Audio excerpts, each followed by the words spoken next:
Selamat selamat petang semuanya. Terima kasih untuk, kehadiran Mbak Lia dan Mbak Vina, kedua pemantik kita, narasumber kita, untuk sore hingga malam ini, terutama untuk webinar atau series yang ketiga, broker ketiga yang dengan judul Tantangan Psikososial Penanganan Pandemi COVID-19. Jadi yang akan kita kupas malam ini adalah dari sisi psikososial, tantangan dalam penanganan untuk situasi pandemi COVID. Ya, kalau kemarin kita sudah membahas tentang vaksin dan vaksinasi, kemudian beberapa hal juga tentang komunikasi, webinar yang series kedua. Lalu saat ini kita masuk pada psikososial. Nah, pada hari ini kita mengundang narasumber kita.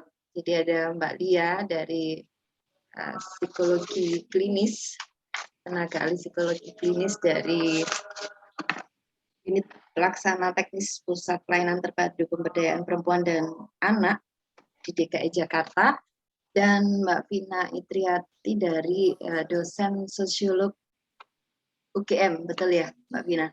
Iya, betul. Oke, sosiolog ya. Jadi harapannya hari ini kita akan mengupas tentang psikososial gitu dalam penanganan pandemik ini. Saya mau ke Mbak Tia dulu terkait dengan dari bidang psikologi. Jadi saya ingin menanyakan tentang ini tekanan psikologi yang biasa dialami seseorang ketika menghadapi kesehatan yang ekstrim. Jadi saat ini kan situasi pandemi COVID, apalagi yang sudah gelombang kedua ya, yang lebih hebat menurut saya dampaknya daripada yang pertama. Nah, itu dari tekanan psikologis apa yang terjadi saat ini yang di lapangan gitu, Mbak Lia? Kebetulan saya sendiri baru selesai isoman nih. Oh ya. Iya, saya 10 orang di rumah. Jadi maksudnya saya di rumah, karena saya sehari-hari itu bekerjanya, oh ya saya belum menyapa yang lain ya. Aduh, sampai saking serunya nih sampai langsung Oh iya iya kebablasan. iya.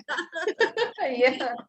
Selamat Silakan. malam semua untuk yang udah hadir di sini. Terima kasih banyak dan tentunya ya saya senang sekali ya bisa ini ya bisa bergabung dengan rekan-rekan semua di sini. Walaupun ini luar biasa karena ini forum-forum seperti inilah yang memang sangat penting untuk sering dilakukan ya untuk mengimbangi berbagai macam informasi di luaran yang entah apa itu bunyinya informasinya. Dengan ada forum yang seperti ini tentunya kita akan mendapat informasi yang lebih bisa dipertanggungjawabkan tentunya. Nah, ya Mbak Yuni terkait dengan tantangan psikologis ya, saya sendiri baru selesai masa isolasi mandiri dan itu saya di rumah 9 orang dan suami saya juga tertular dari saya, terpapar dari saya dan dia harus terpisah di apa namanya di daerah Jakarta Coret ya, di daerah Cibinong situlah, Cibinong Citerep gitu ya. Jadi ada jarak sekitar nyaris 50 kilo lah dari rumah saya, rumah orang tua saya.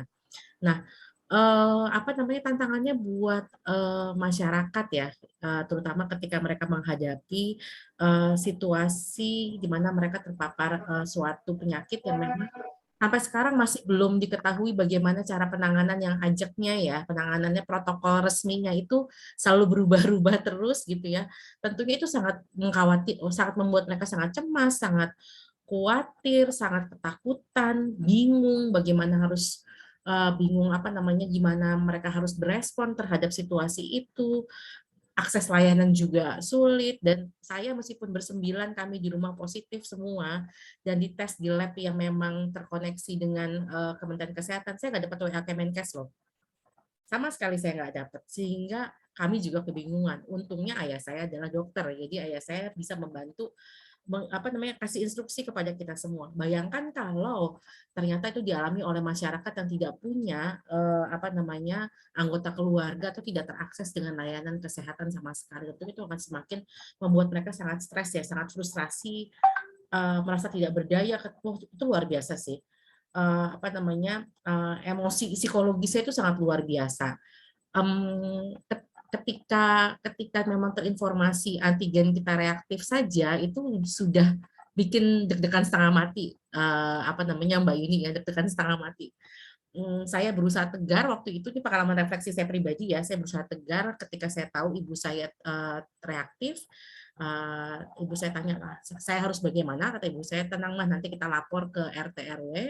Begitu lapor, besoknya saya langsung daftar PCR 9 orang, menggunakan aplikasi itu nggak mudah ya, daftar 9 orang.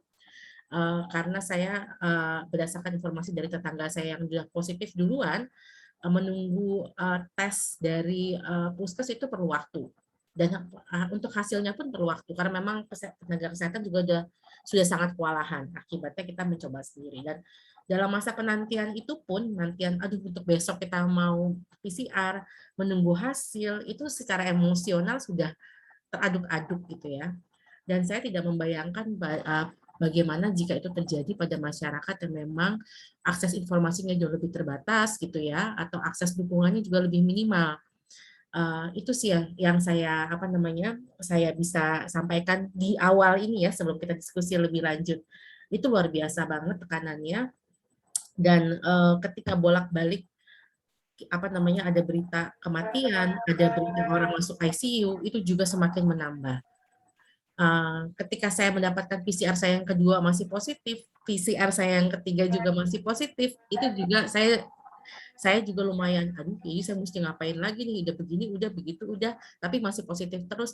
Meskipun katanya protokol yang terakhir, kalau dalam 13 hari meskipun positif, nggak apa-apa kok, tapi tetap rasa cemas, rasa bingung, saya bisa melewati ini semua atau tidak, itu ada, itu dirasakan gitu. Jadi ini saya berangkat dari pengalaman personal nih ya jadinya ya. Tetapi ini kecemasan relevan. ya, Heeh. kecemasan Yang sangat di luar awal biasa. ya, Iya, kecemasan. Dan kecemasan gimana kalau positif itu terjadi ya, pemikiran itu itu. satu, dan ketika memang sudah positif, ketika tidak terhubung dengan layanan kesehatan seperti yang katanya disebutkan, itu juga menimbulkan kecemasan. Ini saya bisa terpantau nggak ya kondisi saya nih, gitu ya? Terpantau nggak ya? Sebentar, ini yang kedua ini tidak cemas karena tidak terhubung dengan fasilitas kesehatan. Iya, kan Kecemasan ya. Berarti dijanjikan bahwa ya. kalau kita positif gitu ya dari hasil tes, itu nanti kita mendapatkan WA. WA kan ya. WA nanti panduan untuk isolasi mandiri dan segala macam. Kami bersembilan tidak ada yang dapat satupun juga. Itu WA itu gitu. Kami dihubungi oleh puskesmas memang, lalu ditanya apakah sudah punya vitamin, sudah. Apakah sudah ada obat, kebetulan karena ayah saya dokter, dia sudah punya obatnya dan dia bisa menghubungi teman-temannya untuk mendapatkan obat itu gitu ya. Namun kan saya tetap punya keinginan untuk saya tuh tolong dong saya dipantau gitu. Hal-hal seperti itu kan pengen dong tolong dipantau, karena ayah saya meskipun dokter tapi dia juga kan lagi sakit dan dia lansia gitu. Hal-hal seperti itu gitu loh. Nah, dalam situasi sakit, apalagi situasi yang penyakitnya sampai sekarang protokolnya masih terus berubah dan obatnya juga masih terus diuji coba, tentu ketidakpastian tersebut menambah tekanan psikologis bagi mereka yang sedang mengalaminya gitu. Nah, bayangkan saya dan suami saya terpisah loh. Suami saya di mana, dia isoman sendiri, saya di sini. Itu lebih stres lagi karena ketika suami saya nggak ngerespon handphone saya, pikiran saya udah macam-macam. Aduh, dia masih ada bersama saya nggak ya? Jangan-jangan dia udah nggak ada gitu, tapi dia nggak ketahuan karena dia sendirian. Oh, itu luar biasa banget.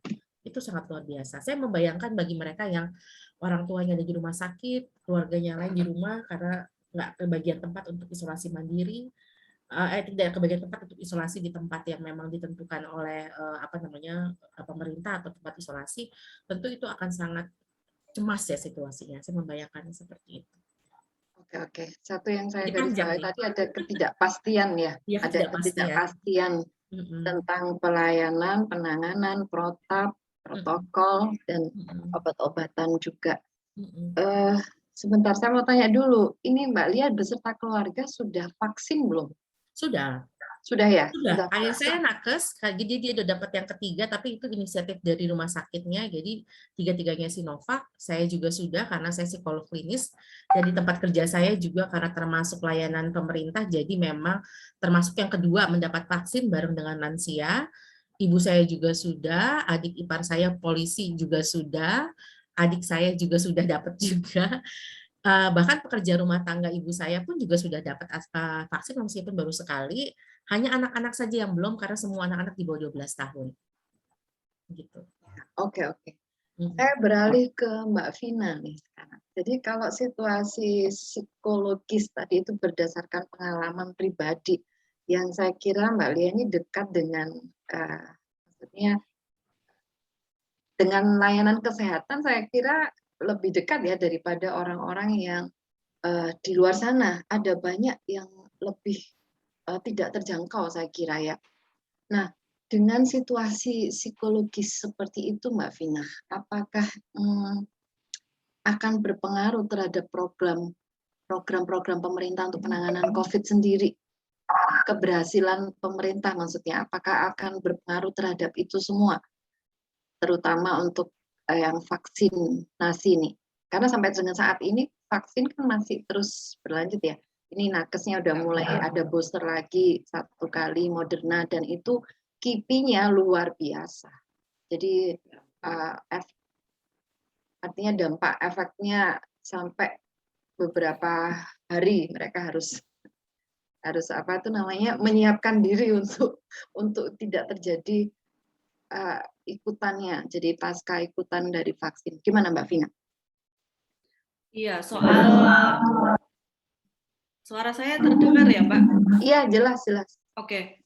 Soal akses vaksin dan vaksinasi itu memang sampai sekarang belum terdistribusi secara merata ya, Mbak. Dari pengalaman mengelola vaksinasi di kampus sendiri, itu juga respon dari warga di kampus itu juga bermacam-macam. Ada yang sangat responsif, dia buru-buru mendaftar, kemudian kalau tidak segera dipanggil dia akan menanyakan dan sebagainya. Nah itu ada bermacam-macam respon gitu. Jadi ada yang itu tadi punya sebagai citizen aktif tuh dia sangat ya istilahnya proaktif lah, menanyakan, kemudian prosedurnya bagaimana dan sebagainya. Tapi ada juga yang sudah diundang berkali-kali itu juga nggak respon dan juga nggak datang. Tapi kemudian ketika waktunya udah lewat, dia baru menanyakan dan sebagainya. Nah itu memang sangat beragam ya karakteristik masyarakat dalam merespon program vaksin dan vaksinasi itu sendiri gitu. Jadi di level masyarakat yang educated sendiri itu juga terbelah, apalagi di kelompok masyarakat kelas bawah ya, itu juga pasti akan lebih susah lagi karena akses informasi, kemudian akses untuk mendapatkan vaksin itu sendiri, kemudian juga akses teknologi itu juga menjadi barrier buat mereka untuk secara aktif gitu berusaha mendapatkan vaksin dan divaksinasi. Kan kalau kalau kita ingin mendapatkan vaksin kan kita harus register dulu ya Mbak, di mana ada program apa kita harus register, harus pokoknya rumit lah, mendaftar pakai KK, kemudian pakai KTP dan sebagainya. Jadi it's quite challenging gitu untuk masyarakat kelas bawah gitu. Karena mereka juga selain hambatan teknologi juga hambatan confidence juga ya, mereka takut kalau misalnya ditolak, kemudian takut kalau seandainya wah nanti dataku ini masuk atau enggak, atau mungkin teknologi di handphone mereka juga nggak aksesibel untuk mendapatkan program-program vaksinasi itu sendiri. Jadi terbelah gitu, ada segregasi baik itu di kalangan masyarakat kelas menengah ke atas maupun di kelas menengah bawah ya. Kalau menengah ke atas itu mungkin ada faktor ideologi, ada faktor tadi lack of distrust, tapi kalau kelas bawah mungkin faktor penyebabnya ya tadi ya, akses informasi dan juga akses terhadap vaksin itu sendiri. Jadi saya membayangkan ya itu butuh edukasi ya, dan juga butuh bantuan dari orang-orang yang lebih teredukasi gitu. Misalnya kalau ART itu kan juga susah juga kalau dia nggak punya literasi baca, nggak punya literasi teknologi, dan juga akses informasi pasti juga akan sulit buat mereka untuk mendapatkan itu semua. Itu jadi keywordnya sih akses ya Mbak. Akses ya. Kalau yang sudah disampaikan tadi itu kan artinya ada hal-hal yang artinya pemerintah yang sudah dilakukan pemerintah untuk melakukan penanganan COVID, yaitu vaksin ini, berarti belum sepenuhnya, artinya kan belum sepenuhnya itu bisa dikatakan mulus gitu ya. Jadi pasti ada hambatan-hambatan itu. Nah, secara sosiologis, cara apa yang tepat kira-kira dalam situasi yang sudah disampaikan Mbak Vina tadi itu, kalau ada masyarakat yang terpecah belah dari yang atas, yang tingkat kelas atas punya faktor sendiri, tingkat bawah punya faktor sendiri. Nah, secara sosiologis, kalau menurut pandangan Mbak Vina, apa sekiranya yang bisa dilakukan untuk supaya penanganan vaksin ini kan salah satu penanganan yang diupayakan pemerintah supaya bisa terlaksana dan tercapai herd immunity gitu ya. Apa Mbak kira-kira yang bisa? Iya. Kalau saya lihat sejauh ini akses terhadap vaksin itu menuntut keaktifan kita ya Mbak sebagai warga negara ya. Kita harus aktif mencari vaksin, mendaftar dan sebagainya. Jadi sangat menuntut partisipasi warga gitu. Nah, sementara edukasi itu belum merata, kemudian ada banyak disinformasi juga di masyarakat, ada banyak hoax, ada banyak over information juga soal COVID dan juga soal vaksinasi, sehingga itu juga mempengaruhi kemampuan mereka untuk kemudian kesadaran mereka mempengaruhi kesadaran mereka untuk kemudian berpartisipasi atau mendaftarkan diri secara aktif gitu sebagai warga negara. Nah, kalau menurut saya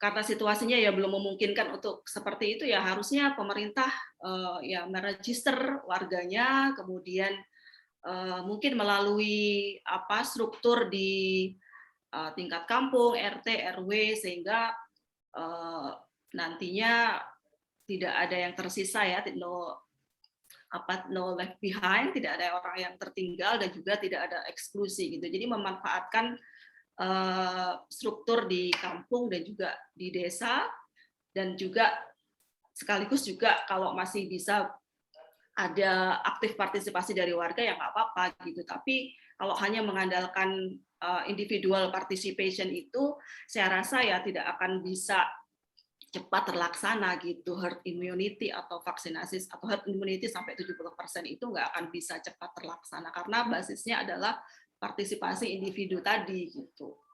Jadi harusnya struktur itu yang didorong juga untuk membantu setiap warga untuk terregister gitu dan mendapatkan akses vaksinasi itu.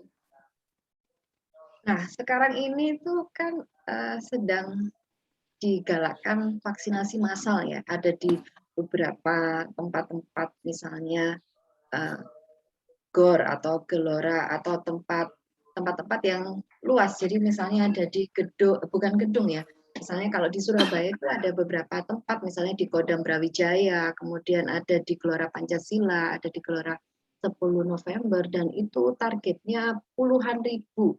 Nah, ini saya mau tanya kepada Mbak Lia dan Mbak Vina, mungkin saya ke Mbak Lia dulu.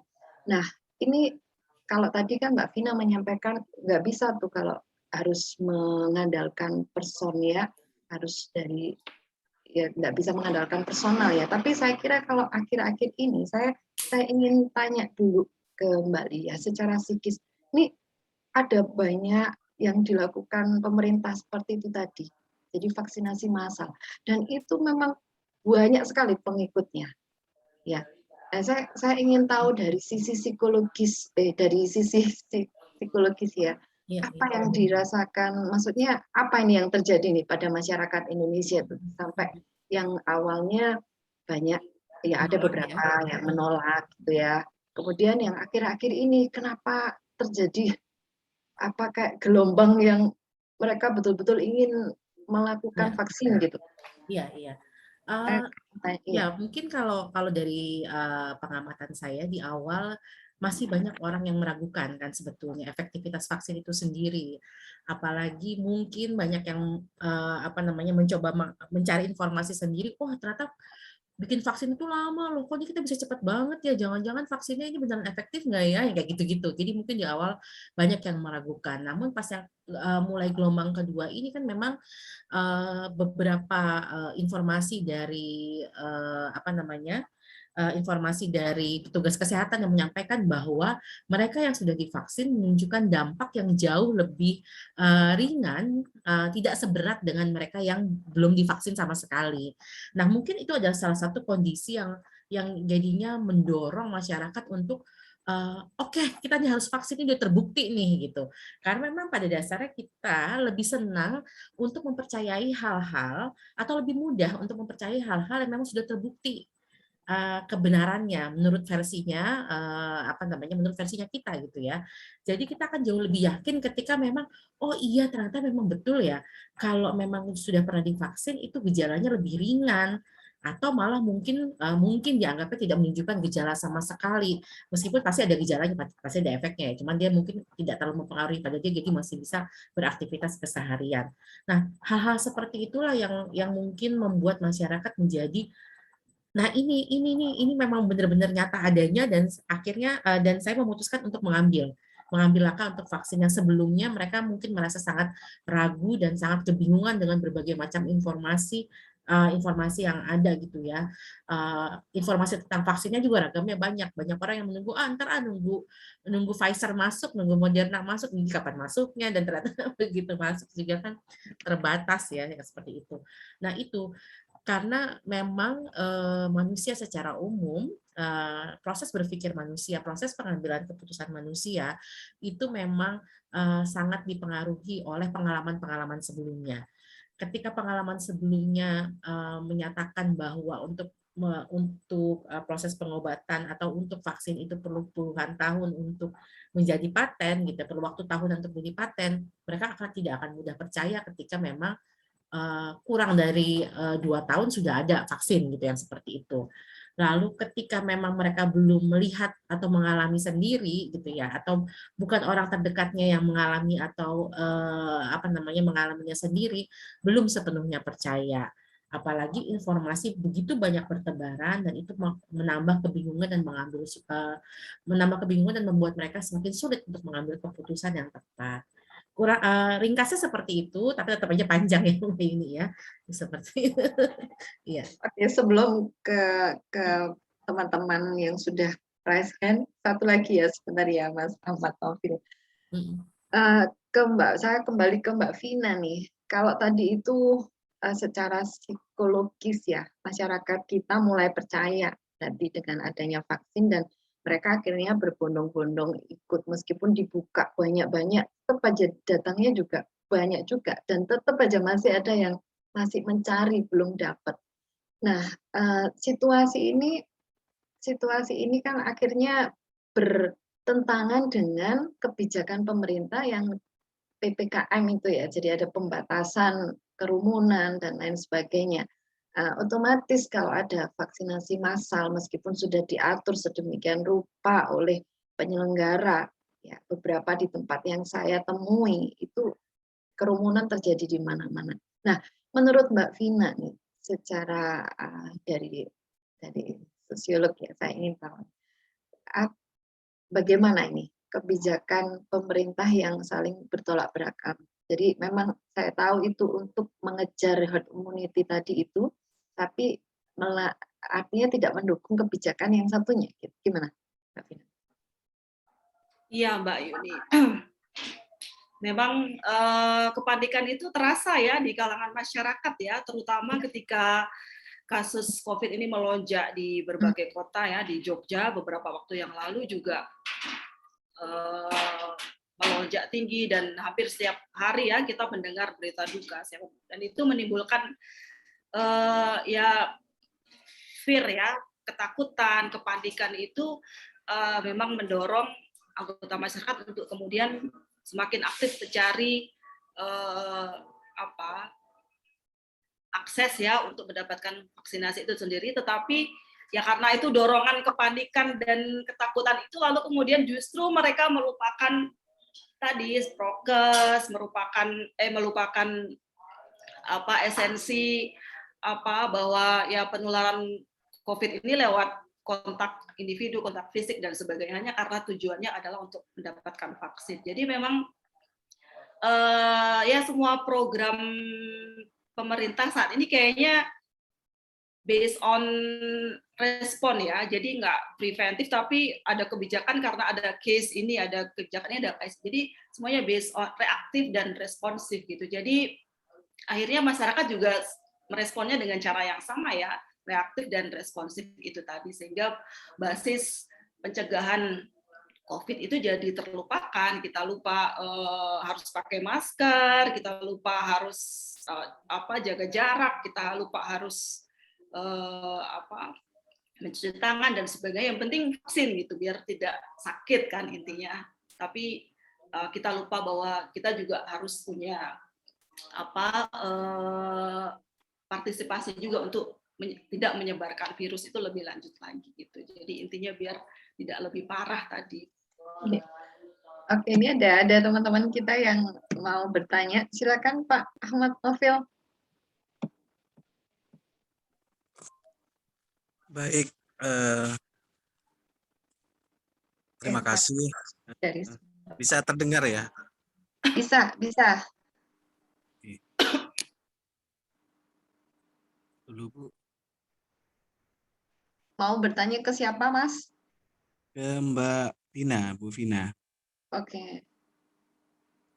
Baik, di masa pandemi di sini, sebelumnya saya perkenalkan dulu, saya Ahmad Novil di Sumeneb, Madura, Bu. Terima kasih atas waktunya dan bisa saling tanya jawab ya. Di masa pandemi ini luar biasa, terutama kami di organisasi di Sumeneb itu ada di bawah naungan Binaan Wahid Foundation, direktur dari Bu Yeni. Kami bergerak di situ di bidang perlindungan, pemberdayaan. Saat ini adalah perlindungan dan pemberdayaan itu sangat penting sekali di situ. Perlindungan rasa aman dari COVID di sini, sehingga tahun 2020 kemarin di desa kami di situ, di Desa Perancak di situ, Kecamatan Pasongsongan, Kabupaten Sumeneb, kami berusaha terus kepada masyarakat bagaimana mereka di situ dapat mengindahkan yang namanya prokes dan pentingnya prokes dan kesehatan di masa pandemi di sini. Cuma yang muncul saat ini, Ibu, ini masalah psikolog, bagaimana tipsnya nanti di situ kami bisa memberikan mereka menerima namanya kampanye kami, ajak kawannya kami. Di sini banyak masyarakat yang takut divaksin. Ini di pedesaan. Kenapa? Dikarenakan bahwa vaksin itu dapat mematikan lambat laun. Di situ. Juga masyarakat di situ takut berperiksa ke nakes di bawah naungan pemerintah. Kenapa? Takut di-COVID-kan di situ. Itu yang menjadi masalah di desa kami di situ. Pertanyaannya adalah, mungkin ada tips Ibu atau psikolog bagaimana mereka itu stabil menerima anjuran-anjuran pemerintah, karena di desa di situ dianggap bahwa tidak bervaksin itu aman-aman saja di situ. Itu hasil penelitian kami di bawah di situ. Kami sempat ke warga di situ, buat apa vaksin? Karena vaksin itu buat apa bervaksin? Tidak bervaksin pun aman-aman saja. Anggaplah vaksin itu dilupakan saja yang berhubungan dengan corona. Karena selalu kita berpikir tentang corona di situ, berpikir tentang bahayanya corona itu akan menurunkan kesehatan kita, atau bahasa kita adalah imunitas apa itu imun kita di seperti itu loh Bu. Anggaplah penyakit itu gampang masuk di situ.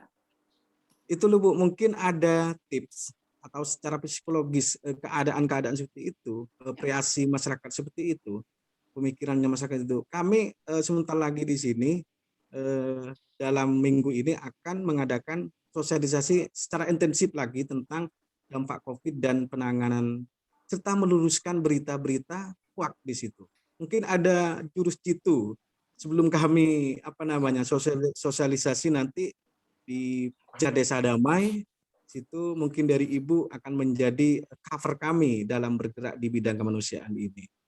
Terima kasih semuanya. Assalamualaikum warahmatullahi wabarakatuh. Ya, baik, terima kasih Mas Ahmad. Ini berarti bertanya kepada dua narasum kita ya. Monggo silakan. Mau siapa dulu? Ya, mungkin saya dulu ya. Ya, silakan. Terima kasih ya Mas Ahmad Novil ya atas sharing pengalamannya ya. Saya juga baca berita ya di Madura itu juga luar biasa ya, masyarakatnya itu sangat pemberani gitu ya, tetap ya melangsungkan tahlilan, tetap ketika ada acara-acara perkawinan ya tetap dilaksanakan, bahkan makan bersama tanpa masker dan sebagainya itu tetap dilakukan gitu. Karena memang juga kita juga mestinya maklum juga ya, paham, karena ya memang basis karakter masyarakat di sana adalah komunal ya. Mereka rasa kepemilikan satu sama lain itu kalau mereka saling bertemu, kemudian saling berkunjung, menyelenggarakan acara dan sebagainya. Nah, itu kepercayaan situ memang agak, karena sudah melekat ya, internalized, inherent gitu, jadinya memang butuh strategi ya, karena memang COVID ini kan kemudian menjadikan manusia itu benar-benar jadi individual ya. Jadi semua kegiatan yang berbasis komunitas ini hampir kemudian secara drastis tiba-tiba ditiadakan, dan itu menimbulkan kekosongan jiwa, kemudian juga membutuhkan adaptasi yang terus-menerus. Dan itu juga Mas sebagai aktivis ya memang butuh kesabaran dan juga kegigihan ya untuk mengedukasi mereka gitu, apalagi masyarakat Madura dengan kepercayaan Islam gitu ya. Kalau misalnya sakit takut di-COVID-kan katanya, takut kalau meninggal tidak ada yang memandikan, tidak ada yang mengantar ke kubur dan sebagainya. Nah, itu menimbulkan ketakutan sendiri, lebih dari ketakutan terhadap bahaya COVID itu sendiri. Nah, kalau soal strategi ya mungkin kita lebih bisa mendekati ya siapa local leaders di sana, kemudian religious leaders-nya di sana, pemimpin-pemimpin agama, pemimpin masyarakat di situ untuk ikut mengedukasi kesadaran untuk melakukan prokes terhadap warga ya. Itu juga hampir budaya komunal itu juga hampir sama yang terjadi di tempat mertua saya ya di Lombok. Ini mertua saya juga sedang sakit dan tidak mau dibawa ke rumah sakit karena takut kalau nanti di-COVID-kan, kemudian kalau terjadi sesuatu tidak ada yang harus terisolasi dan sebagainya, itu menimbulkan ketakutan sendiri. Nah, itu ya tadi basisnya lewat edukasi, lewat tokoh-tokoh atau elit-elit masyarakat yang disegani di situ, yang karismatik ya, memanfaatkan karismatik leadership sehingga masyarakat pelan-pelan kemudian akan mengikuti nasihat-nasihat itu gitu. Tapi semangat ya Mas Novil ya. Pokoknya prokes terus, pantang mundur ya. Itu aja sih kayaknya, lewat edukasi lewat local leaders itu mungkin akan jadi strategi yang bagus gitu. Lagi Mas Ahmad Novil kan dari sana juga ya, dari Sumeneb juga ya Mas. Iya. Ya itu lebih bisa. Kami dari Sumeneb itu ada organisasi yang namanya Pokja Desa Damai di bawah naungan Wahid Foundation di situ. Di situ terus bergerak bagaimana mereka itu bisa sadar. Betul sekali Bu Vina, di situ bagaimana kita bersanding atau bersama-sama dalam hal ini dengan leader religius ya lokal di situ atau tokoh agama di situ ya Bu. Tapi kadang seperti ini loh Bu, kadang ya mohon maaf pasti mereka yang maklumlah mereka tingkat pendidikan masih minim, bahwa ketika leader atau tokoh agama di situ menjadi garda depan untuk memberikan kesadaran di bidang ini, bahwa mereka itu mencatat bahwa mereka itu tidak sadar maksudnya tentang keagamaannya. Kenapa takut ke penyakit ini? Kenapa, kan ada yang lebih harus ditakuti, yaitu Allah di situ. Kata mereka di situ, maklumlah di situ loh Bu. Cuma kami di situ tetap yang disarankan Bu Vina akan ini kan termasuk perlindungan terhadap kemasyarakatan, walaupun fokusnya kami adalah perlindungan perempuan dan anak. Ini adalah tugas kami yang harus memberikan rasa aman dari berbagai bentuk, baik kekerasan, khususnya di pandemi ini adalah dari serangan penyakit di sini. Betul Bu, terima kasih.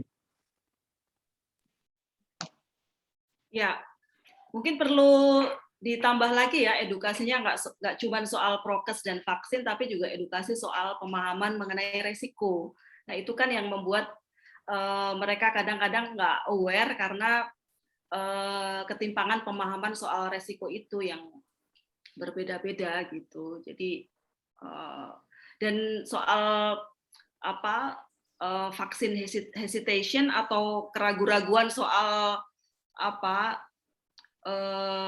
efektivitas vaksin itu nggak cuma terjadi di Indonesia ya, di negara-negara maju sendiri itu juga terbelah kok. Jadi itu menjadi tren di hampir semua negara. Jadi tidak semua warga itu juga percaya dengan vaksin gitu. Jadi kayaknya soal strategi itu mesti disesuaikan juga dengan kultur lokal dan juga siapa yang paling berpengaruh di situ yang bisa mempengaruhi masyarakat gitu.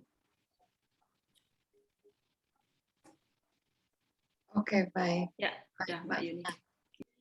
Tadi itu sepertinya juga disinggung oleh Mas Ahmad Nofil terkait dengan mungkin karakter orang di sana atau secara psikis mungkin bisa dibantu Mbak Lia untuk memberikan tips untuk masyarakat Madura ini. Perubahan perilaku Pak Ahmad Nofil ya, untuk perubahan perilaku itu dimanapun itu memang susah.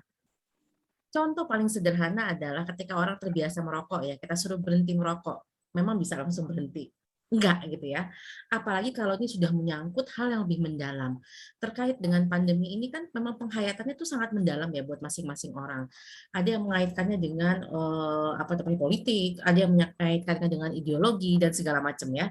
Jadi misalnya masa sama Covid takut tuh sama Allah gitu ya, takut tuh sama Tuhan misalnya kayak gitu ya. Lalu ada yang mengaitkan dengan politik bahwa ini mah bisa-bisanya kelompok politik kalau kita tuh nggak kayak begitu gitu ya, bisa kayak begitu. Ini konspirasi. Pokoknya teori conspiration itu itu ini banget ya, bertebaran ya selama ini ya, selama masa pandemi ini. Nah, oleh karena memang Pak Ahmad Nofil, perubahan perilaku itu memang sangat susah, tantangannya sangat luar biasa. Pak Nofil terbiasa bergerak di isu perempuan, kita paham betul bagaimana kita menjelaskan proses tentang isu gender ke masyarakat itu susahnya minta ampun. Ini kurang lebih sama tantangannya. Tadi saya sepakat yang disampaikan oleh Mbak Vina bahwa memang harus dilihat dulu karakteristiknya, karakteristik di sana seperti apa, kekhasan di sana seperti apa, gaya komunikasi apa sih yang biasanya diterima oleh masyarakat setempat, atau hal-hal apa sih yang dirasa itu bisa menguntungkan gitu kan. Biasanya untuk perubahan perilaku itu perlu ada sesuatu yang menguntungkan atau sesuatu yang reward atau hadiah buat dia. Itu teori dasar perubahan perilaku ya. Perilaku akan berubah ketika ada sesuatu yang menguntungkan. Kalau sesuatu yang tidak menguntungkan, dia tidak akan berubah. Nah, salah satunya adalah ketika dia tahu, ya tadi disampaikan oleh Bu Vina, soal risiko. Nah, itu kan, oh itu yang menguntungkan buat saya adalah saya terhindar dari risiko itu, gitu ya. Nah, itu bisa membantu. Nah, pada malah pengalaman beberapa negara cukup lucu ya, kayak misalnya di Amerika Serikat gitu ya, dikasih undian. Nanti kalau vaksin kamu dapat undian, kamu berpeluang mendapat hadiah $1 juta. Itu kan reward-nya gitu. Itu reward-nya seperti yang ya kalau kamu mau suntik kamu dapat es krim ya, sama kayak begitu gitu loh. Nah, ketika reward-nya itu tidak konkret, nah itu akan menjadi sulit itu ya buat masyarakat untuk bisa melihat itu berdampak baik buat mereka. Itulah kenapa tadi ketika gelombang kedua masyarakat berbondong-bondong untuk divaksin karena dia melihat sendiri reward-nya konkret, gejalanya akan lebih minimal gitu buat dia.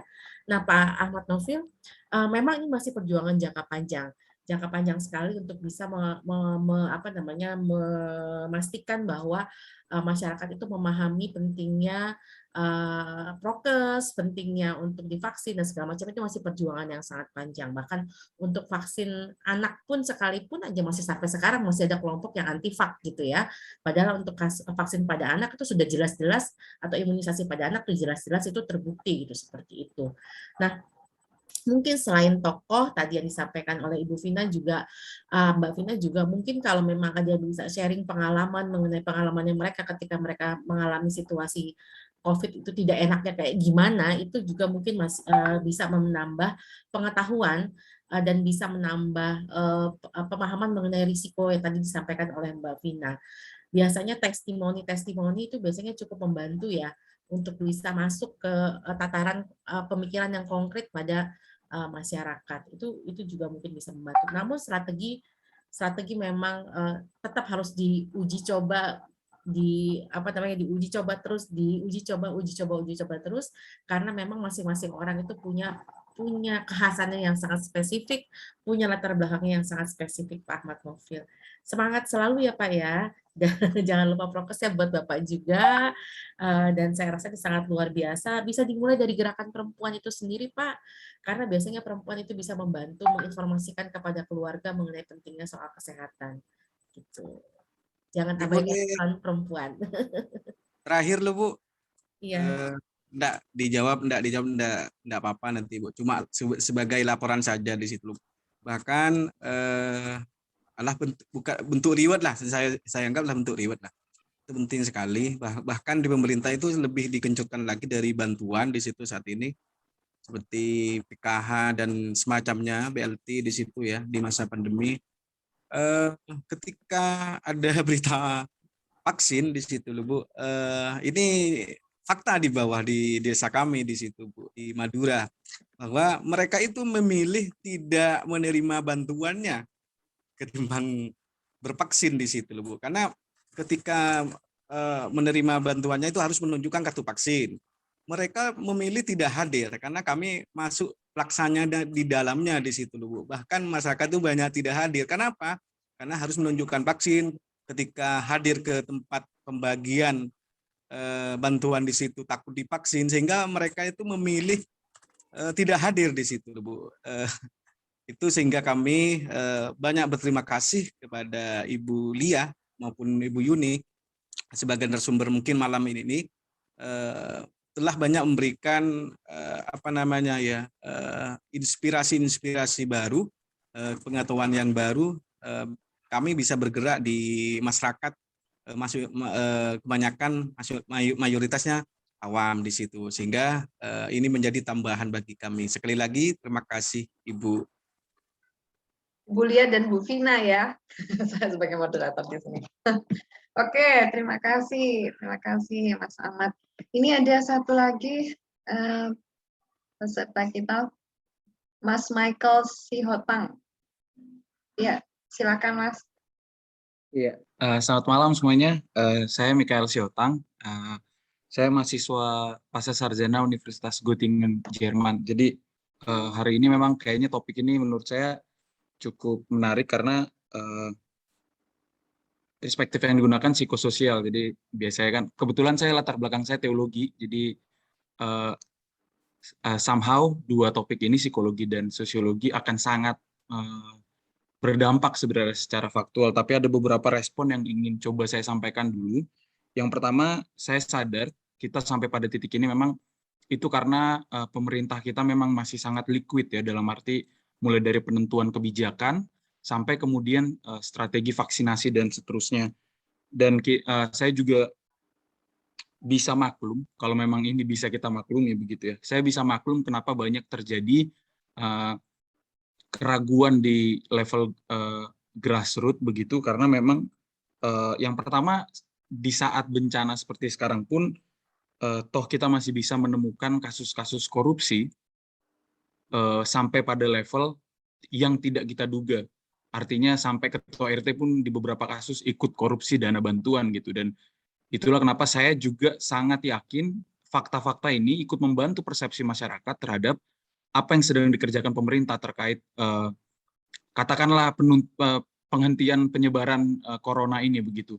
Pada koridor ini saya yakin kasus korupsi saja bisa membantu masyarakat menentukan saya mau percaya atau enggak dengan pemerintah. Itu satu. Lalu di saat yang bersamaan memang kemudian terjadi juga fluktuasi pada pembuatan kebijakan. Misalnya soal PPKM yang memang mungkin pada minggu-minggu pertama kita semua masih kuat, dan sampai kemudian strateginya diubah, per minggu akan di-upgrade, per minggu akan di-update, sorry. Yang sialnya di Indonesia yang saya lihat kenapa kemudian, jadi begini Bapak Ibu, saya melihat waktu di Jerman, waktu saya masih studi di Jerman, itu kebijakan pemerintah bisa sangat mendarat karena mereka tidak punya pekerja lepas seperti yang ada di Indonesia. Misalnya katakanlah ojek online gitu, lalu pekerja-pekerja lepas harian yang memang secara nyata kehidupannya justru bergantung pada penghasilan harian gitu. Sementara kalau di tempat saya belajar, ketika mereka dibilang lockdown, ya udah mereka di rumah karena toh mereka tercover financially. Dan ini juga PPKM somehow menurut saya juga pada level tertentu justru memperkeruh kondisi begitu. Dan tapi saya juga tidak bilang bahwa itu tidak tanpa alasan yang tepat, tidak. Justru secara fakta juga kita lihat terjadi penurunan kasus begitu. Dan di saat yang bersamaan pemerintah juga terus menggelontorkan bansos, lalu kita tahu ada kartu prakerja. Tapi when it comes to vaccination, kemudian terjadi juga fluktuasi. Kita ingat di fase-fase awal, vaksinasi itu hanya bisa terjadi kalau kita dapat undangannya. Kalau kita dapat undangannya. Hari ini, sepengetahuan saya, cukup modal KTP, silakan datang ke sentral-sentral vaksinasi begitu. Saya sendiri KTP saya Surabaya, saya dari Surabaya, tapi saya terjebak di Medan hari ini. Dan dua dosis vaksin saya dapatkan justru di Medan. Yang secara faktual kembali lagi itu terjadi karena terjadi fluktuasi dalam pembuatan kebijakan pemerintah terkait vaksinasi begitu. Dan menurut saya yang lebih menarik adalah kebijakan pemerintah soal penunjukan kartu vaksinasi untuk mengunjungi tempat-tempat tertentu. Misalnya di Jakarta, kalau sekarang katanya kalau ke mall harus nunjukin kartu vaksin begitu. Dan kalau mau terbang begini dan begitu. Nah, yang mau saya tambahkan di sini Bapak Ibu dan teman-teman sekalian adalah kadang pemerintah kita lupa bahwa ternyata seperti yang tadi sudah sempat disinggung, masyarakat kita itu banyak yang sebenarnya lebih berbasis komunal begitu, komunal, religius, dan bergantung pada apa yang dikatakan oleh pimpinan begitu. Yang sayangnya di awal-awal aja, menurut saya gestur pemerintah memvaksin tokoh agama terlebih dahulu itu sudah tepat waktu itu. Cuman kayaknya tidak ada further action. Karena mau gimana pun, sampai hari ini, mau dia datang dari agama manapun, nampaknya tokoh agama itu punya peran sentral dalam membentuk paradigma umat, masyarakat dalam kasus ini terhadap satu fenomena begitu. Dan kalau saya boleh kasih saran pada level psikososiolog, kayaknya memang harusnya peran tokoh agama ini jauh lebih dilibatkan saja begitu. Seperti apa yang sudah dicoba oleh Mas Ahmad Naufil di Sumeneb. Saya yakin dari perspektif saya saja sendiri, saya yakin banget akan banyak wilayah-wilayah yang mungkin tidak semaju Surabaya, Jakarta, dan Medan, dan seterusnya, yang angka vaksinasinya itu akan jauh meningkat kalau kemudian tokoh agamanya, tokoh masyarakat, tokoh adat lebih dilibatkan.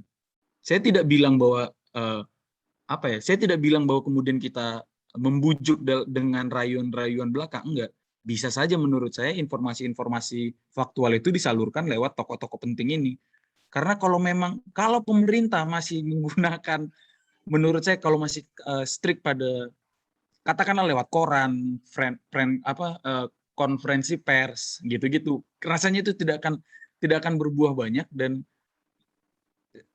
banyak sialnya, sedihnya, banyak masyarakat kita yang memang lebih mempercayai WhatsApp grup daripada koran dan seterusnya. Jadi menurut saya harusnya peluang ini bisa dilihat lagi oleh pemerintah agar itu tadi ya, sampai hari ini kan mungkin vaksinasi itu yang terus digenjot. Jadi menurut saya salah satu faktor utama yang bisa dikembangkan lagi adalah penggunaan tokoh-tokoh yang pada level grassroots ini.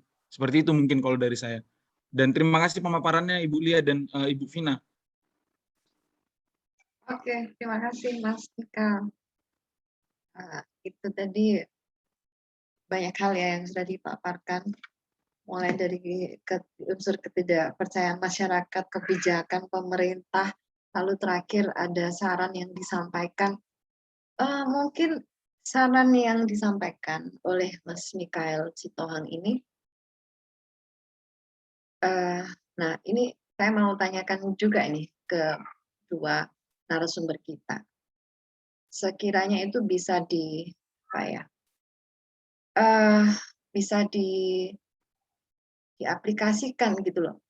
Ya kalau tadi dari pemuka agama. Nah, bagaimana nih Mbak Lia dan Mbak Vina, pemerintah pendekatannya kepada mereka para tokoh agama dan tokoh adat yang langsung ya, mereka justru tokoh-tokoh ini yang bisa dapat dipercaya oleh masyarakat setempat gitu. Sekiranya apa ya yang saran untuk pemerintah gitu loh maksudnya. Iya. Kan Mbak Lia ini ada di lembaga juga. Iya. Kalau dalam perspektif intervensi psikososial, memang pelibatan tokoh-tokoh kunci itu menjadi kunci utama ya dalam upaya perubahan perilaku atau dalam upaya psikoedukasi. Jadi pelibatan tokoh kunci itu adalah memang salah satu strategi utama, strategi kunci. Namun selain itu juga memang tetap masih perlu sesuatu yang berangkat dari masyarakat itu sendiri atau sesuatu yang bergerak dari masyarakat itu sendiri, mesti dari mereka sendiri juga yang juga menggerakkan dan juga berbicara, itu juga jadi kunci juga. Jadi sebetulnya banyak aspek.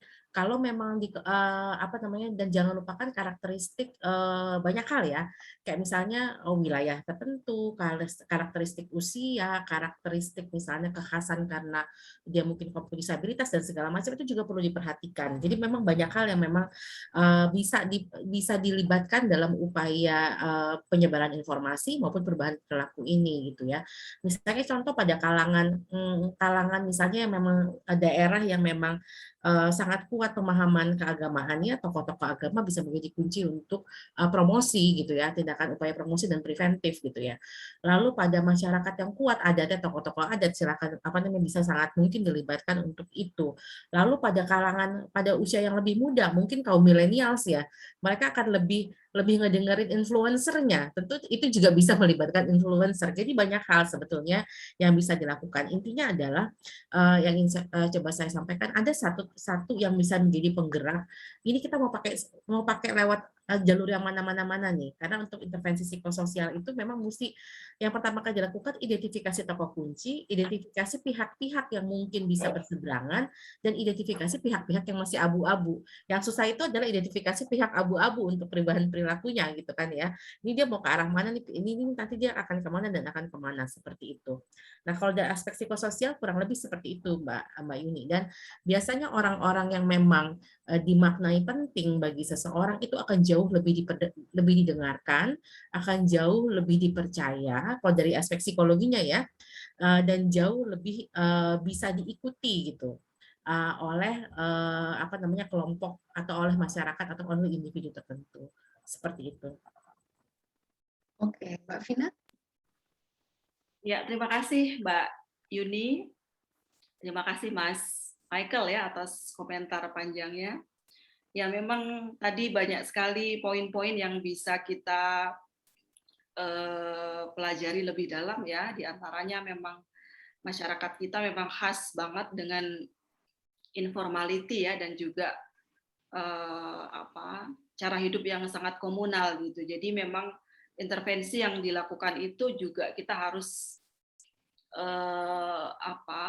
punya banyak modifikasi ya, terutama di daerah-daerah yang berbeda latar belakang dan karakteristik sosial masyarakatnya. Jadi background yang berbeda itu juga menentukan intervensi yang berbeda gitu. Jadi misalnya kalau di Madura tadi ya, mungkin religious leader atau tokoh agama itu sangat berpengaruh untuk mengajak masyarakat untuk melakukan vaksinasi atau melakukan prokes sesuai dengan aturan. Kemudian mungkin kalau di Jawa gitu, perempuan itu kan sangat terkenal ya di berbagai literatur antropologi, misalnya itu di perempuan di Jawa itu sangat powerful, kemudian dia punya agensi dan kekuatan yang kuat, dia menjadi tonggak atau pilar rumah tangga, dan selain punya kekuatan di dalam di domestik, dia juga punya kekuatan juga untuk menjadi konektor ya di masyarakat, punya kemampuan untuk sosialisasi yang bagus gitu. Jadi kalau misalnya di konteks Jawa itu perempuan itu juga kalau itu kemudian bisa menjadi program, itu harusnya menjadi kekuatan ya, kader-kader PKK, kemudian ibu-ibu di kampung-kampung itu sebenarnya dia juga punya kekuatan yang luar biasa untuk sosialisasi awareness terhadap COVID-19 dan juga sosialisasi untuk melakukan vaksinasi gitu. Nah, memang kalau tadi salah satu komentar Mas Michael tadi soal masyarakat udah reluctant ya, udah nggak mau lagi vaksin karena ada berita korupsi, kemudian ada resesi ekonomi dan juga faktor-faktor insecurity yang lain, itu sangat berpengaruh ya terhadap keputusan mereka untuk tidak melakukan vaksin. Dan itu juga sebagai part of protes juga ya, kalau masyarakat itu udah nggak mau ikut aturan, berarti itu juga protes dengan cara tidak melakukan. Itu juga bagian dari resistensi masyarakat terhadap kebijakan pemerintah atau indikasi terjadi distrust gitu terhadap pemerintah. Jadi memang kita harus selalu teliti juga ya, melihat konteks lokal dan juga melihat gaya masyarakat dalam merespon setiap kebijakan pemerintah, sehingga sebagai aktivis, sebagai akademisi dan juga sebagai anggota masyarakat kita bisa semakin sensitif ya melihat perilaku masyarakat ini seperti apa, dan kita coba berdiskusi dengan pengambil kebijakan sehingga bisa merumuskan apa yang terbaik untuk membuat solusi gitu. Berarti ada satu PR lagi sebenarnya ya, Mbak Vina, ada satu PR lagi kalau misalnya memang harus memberdayakan para tokoh agama dan tokoh adat. Masalahnya yang kita dengar tadi dari Mas Ahmad Nofil di Sumeneb sendiri, pemuka agamanya juga tidak mau divaksin. Maksudnya ada unsur ketidakmauan itu sendiri. Nah, berarti kan kita juga punya PR ya, artinya pemerintah juga punya PR kalau misalnya pun menggunakan para tokoh agama dan tokoh adat untuk menjadi influencer preventif atau penanganan COVID. Jadi PR-nya banyak memang. Tokoh agama sendiri, enggak semuanya sih. Ya enggak semuanya, enggak semua tokoh agama ya. Di beberapa tempat kalau di Jawa saya kira tokoh agama juga sudah mulai menerapkan itu, Mas Michael ya. Sudah mulai menerapkan dan fakta bahwa ternyata banyak misinformasi dihasilkan oleh tokoh agama itu justru menurut saya pembenaran bahwa betapa krusialnya tokoh-tokoh ini. Ya. Jadi memang ya, nah dan mungkin memang itu bisa jadi PR karena menurut saya once itu selesai, once misalnya kita dapat trust dari tokoh-tokoh agama ini, saya rasa umat juga masyarakat gitu, mungkin akan lebih mudah lagi diajak untuk ikut bersama berjuang begitu. Iya. Betulnya PR pemerintah harusnya ya bisa melihat satu sisi itu. Gitu. itu Betul. influencer yang sangat bagus sebenarnya. Iya. Meski Iya. di saat yang bersamaan memang rakyat sendiri memang perlu kita edukasi Ya, terus gitu. Maksud saya ya. memang harus jalan dua arah begitu. Iya. Iya. Tapi masyarakat kita itu kan sangat sangat terpengaruh dengan pimpinannya itu tadi. Itu dia. Iya. Iya, seperti yang betul. disampaikan Mbak Vina. Jadi betul ya Mbak Lia, kalau memang harus ada dorongan motivasi dari personalnya, tapi Ya. paling enggak itu ada sumber lain yang mendorong orang itu sendiri. Masalahnya gini Mbak Yuni, dan saya sepakat dengan Mas Michael ya. Masalah trust issue itu tuh penting loh. Trust issue itu penting. Kalau tidak ada kepercayaan, orang nggak akan mau dengar. Itu trust itu tuh luar biasa loh. Jadi jangan disepelekan ketika ada korupsi, ketika ada Iya, betul. Karena itu jadi dasar banget, jadi dasar orang itu mau tahu lebih lanjut, mau menjalin relasi dengan baik ketika dia punya trust. Kalau dia nggak merasa ada trust, ya dia nggak ngapain ngedengerin yang kayak gitu-gitu ya. Itu PR pemerintah juga kan, Mbak? Ya, betul banget. Jadi emang sangat penting untuk ada yang bisa bagaimana caranya untuk menjalin lagi atau membangun kembali rasa percaya. Itu bukan hal yang sepele, itu sulit banget karena terlalu banyak yang sudah beredar di mana-mana ya, sehingga untuk membangun trust itu tadi memang tantangannya sangat luar biasa, tapi memang harus dicoba. Karena kalau nggak dicoba ya susah. Mulai dari skala kecil dulu aja gitu ya. Skala terkecil yang mungkin punya impact besar seperti tokoh agama tadi. Gitu. Oke, apalagi trust ini ya, soal vaksin ya. Kita kan nggak tahu itu yang dimasukin di body kita apa, bikinnya dari mana. Terus ada tayangan di televisi di mana nggak disuntik itu ya. Cuma ditempelin doang. Aduh, itu kan jadi membuat orang semakin apa sih ini sebetulnya bener nggak sih? Jangan-jangan cuma main-main doang atau apa? Air garam nih kayaknya. Mending air garam. Kalau kosong gitu kan ya seperti itu. Oke, makasih Mas Mikael untuk semua yang disampaikan ya, termasuk saran-sarannya. Kita buka lagi, ini ada yang bertanya nih, Pak Nino. Silakan Pak. Oke, makasih atas kesempatannya Mbak Yuni dan kawan-kawan atas partisipasinya. Ini sudah malam dan justru semakin malam semakin panas ini sepertinya. Nah, saya sebenarnya ingin bertanya pada dua pertanyaan kunci mengapa event ini juga diselenggarakan adalah terkait dengan banyak orang menyangka atau bahkan pemerintah sekalipun itu punya imajinasi bahwa vaksin ini adalah solusi. Ya. So itu ketika ada situasi semacam ini vaksin adalah solusi. Nah, sebenarnya dari rangkaian ini kita justru ingin mencari dan riset yang sedang kami kerjakan juga di Unika adalah alih-alih sebagai solusi, vaksin itu juga kadang-kadang menjadi sumber masalah baru. So, bagaimana kemudian misalnya pertama soal aksesibilitas, tadi soal pengetahuan kultural yang berbenturan itu persoalan lainnya. Tapi bagaimana kemudian dari sisi psikologi dan juga sosiologi melihat bahwa potensi atau resiko dari program vaksinasi itu seperti apa sehingga kita bisa mengurangi implikasi atau resiko dari vaksinasinya itu sendiri. Itu pertanyaan saya yang pertama. Nah, yang kedua adalah terkait dengan tadi saya terima kasih Mas Mikael Siotang mengingatkan saya pada satu isu krusial dan mungkin Mbak Vina yang akan cukup relevan untuk menjawab ini terkait dengan kelas sosial. Pertanyaan tentang bias kelas dalam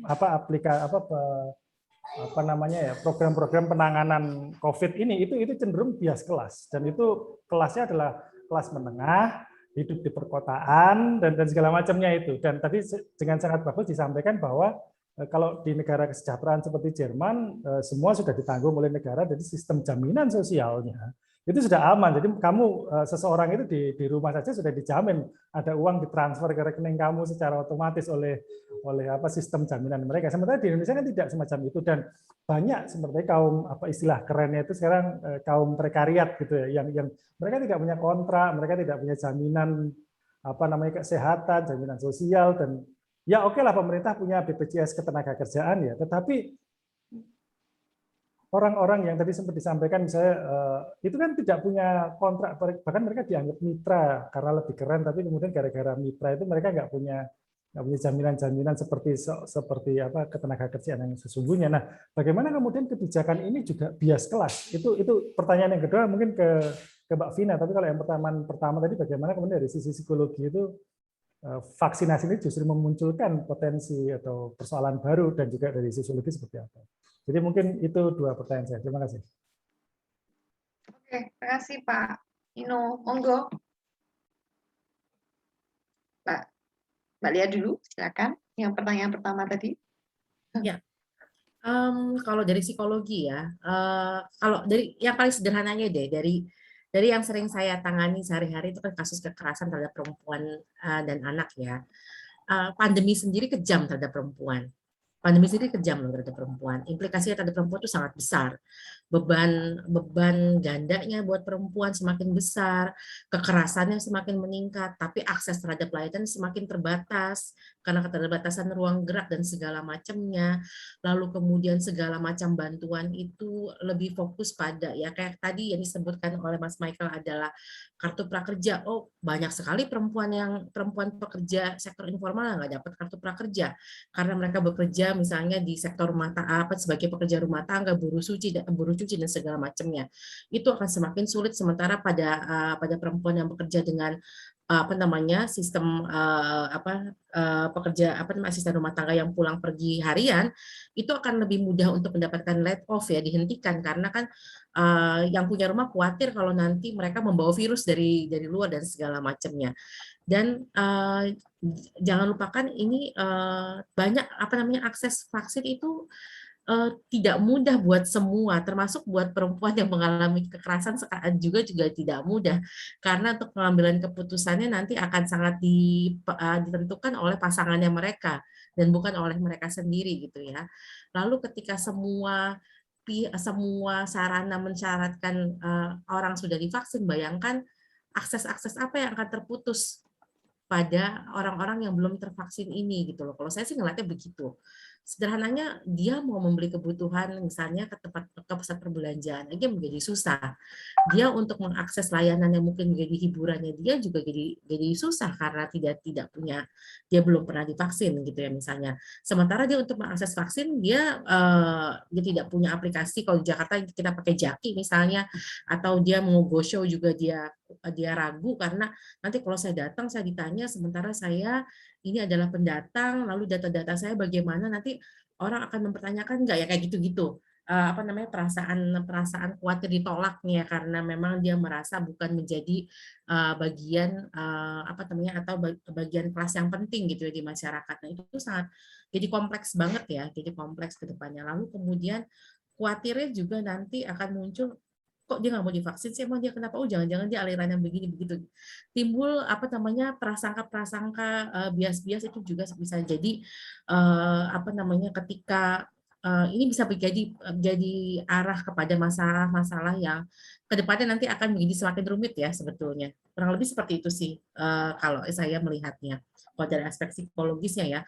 Lalu kemudian nanti saya khawatirnya juga adalah ketika itu akan semakin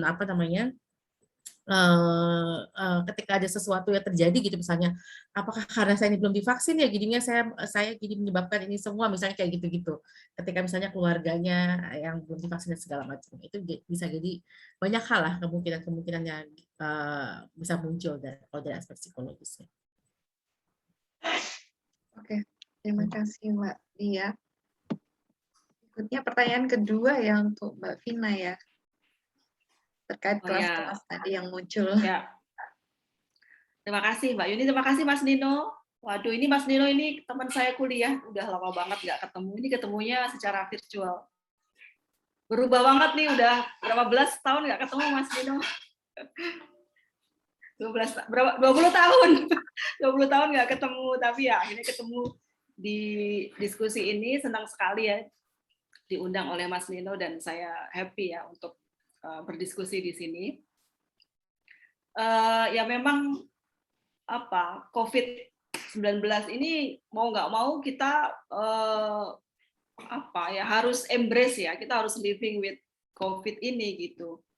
Dan dinamika perubahan sosialnya dan juga kompleksitasnya itu cepat banget gitu ya di tahun 2020 misalnya kita masih isunya itu masih soal misalnya nanti kalau COVID datang ke Indonesia ini gimana gitu. Yang kena COVID ini orang-orang kaya aja karena mereka yang suka travel keluar dan punya mobilitas yang tinggi gitu. Nah, tapi tiba-tiba selama 2 tahun ini sudah banyak, dinamikanya sudah sangat berubah. Kita udah mau nulis case apa, udah berubah lagi datanya. Nah, itu mencerminkan bahwa ya sangat cepat sekali perubahannya, dan yang paling dikhawatirkan adalah terjadi ya ketika dampak COVID ini sudah mengenai kelas sosial paling bawah ya, atau orang miskin gitu ya, di mana mereka nggak punya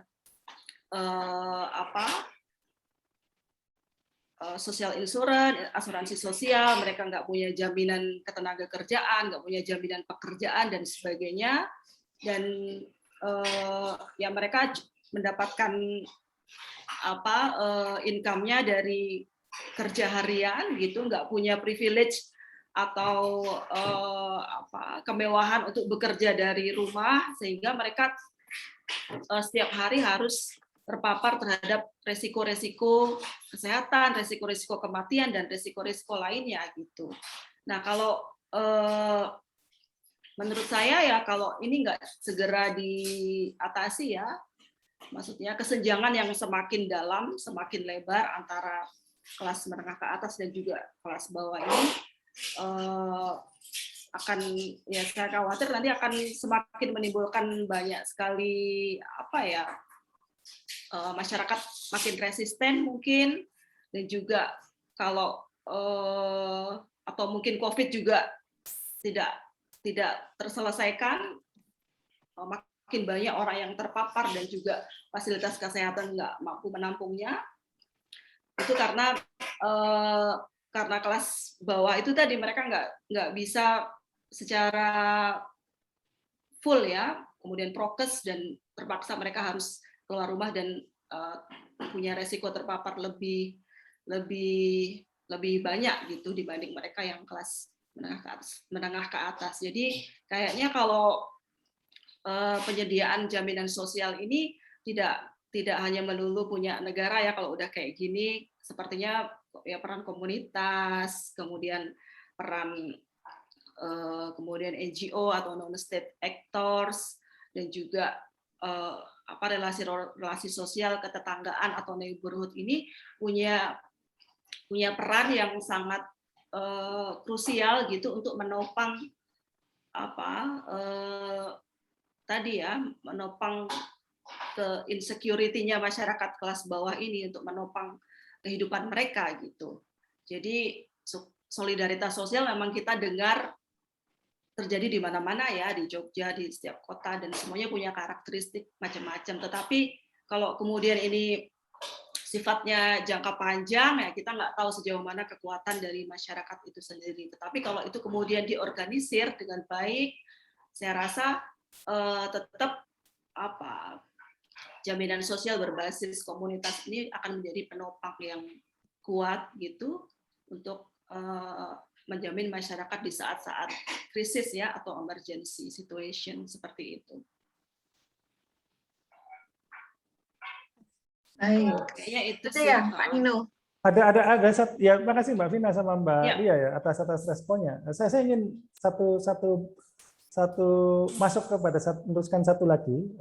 Karena tadi kan sudah disinggung tentang penanganan COVID-nya, artinya bagaimana kartu prakerja, bagaimana subsidi yang salah. Nah, dalam program vaksinasi itu sendiri, artinya kan kelompok-kelompok kaum miskin kota yang mereka tidak punya KTP. Tadi kan Mbak Lia juga sempat ngomong, saya ini kan pendatang, nanti kalau saya ketahuan nanti saya dipulangkan dan segala macam. Artinya ternyata program vaksinasi, apakah kita bisa mengatakan bahwa program vaksinasi yang seharusnya itu mengatasi persoalan, itu kemudian justru memarginalkan kelompok-kelompok yang sebelumnya sudah rentan karena COVID, tapi karena di vaksinasi, program vaksinasi mereka bukan prioritas utama.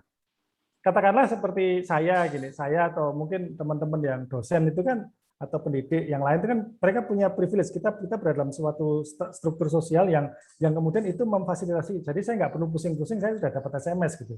Katakanlah seperti untuk diundang. Tapi buat kelompok yang secara ekonomi itu sudah termarginalkan gara-gara adanya COVID karena mereka tidak punya penghasilan tetap atau pekerjaan tetap. Tapi ketika dalam vaksinasi itu sendiri itu mereka justru tidak mereka juga dimarginalkan lagi gitu.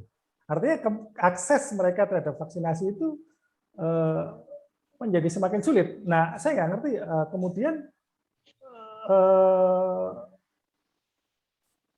pertanyaan saya lebih pada, jadi apakah krisis ini itu ada pola yang terulang gitu dari krisis yang sebelumnya gitu. Artinya sebelumnya sudah terjadi atau seperti apa? Nah ini saya sedang mencari konfigurasi narasinya seperti apa, lebih pada itu sih. Jadi upcoming itu. Sorry jadi ngelantur. Enggak. Saya bisa memahami apa yang disampaikan oleh Mas Nino ya panggilannya ya. Soalnya baru kenal sekarang. Karena gini, tidak hanya pada kelompok marginal, adik ipar saya itu dia berdua, mereka adalah ya kayak semacam bisnis startup kecil-kecilan, ya mereka juga sulit untuk mengakses layanan vaksin gitu ya, karena mereka tidak terdaftar di mana-mana gitu. Untuk awal-awal ya, mereka tidak terdaftar di mana-mana, sampai akhirnya mereka terpapar duluan, baru setelah mereka terpapar muncul kebijakan ya tinggal bawa KTP aja boleh silakan datang kayak gitu.